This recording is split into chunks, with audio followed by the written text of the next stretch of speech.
ہمیشہ محتاط اور مناسب گفتگو کرنی چاہیے۔ سیدنا ابو ہریرہ رضی اللہ تعالیٰ عنہ نبی کریم صلی اللہ علیہ وسلم سے روایت کرتے ہیں، اللہ کے نبی صلی اللہ علیہ وسلم نے فرمایا، ان احدکم لیتکلم بالکلمۃ من رضوان اللہ ما یلقی بها بالا یرفعہ اللہ بها درجات۔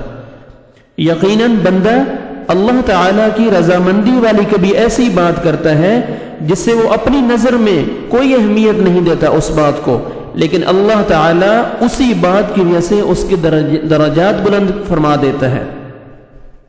وَإِنَّ الْعَبْدَ لَيَتَكَلَّمُ بِالْكَلِمَةِ مِنْ سَخَطِ اللَّهِ مَا يُلْقِي بِهَا بَالًا فَهُوَ يَهْوِي بِهَا فِي جَهَنَّمَ۔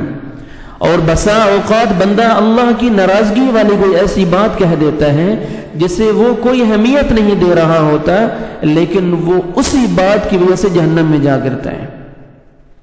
اس لیے زبان سے کوئی بھی بات نکالتے وقت نہایت احتیاط کو ملحوظ رکھتے ہوئے اور عمدہ مناسب گفتگو کرنی چاہیے، تاکہ زبان سے اللہ تعالیٰ کی ناراضگی کو مول لینے والے کوئی بھی بول نہیں نکلنے چاہیے۔ زبان سے ہمیشہ محتاط اور مناسب گفتگو کرنی چاہیے۔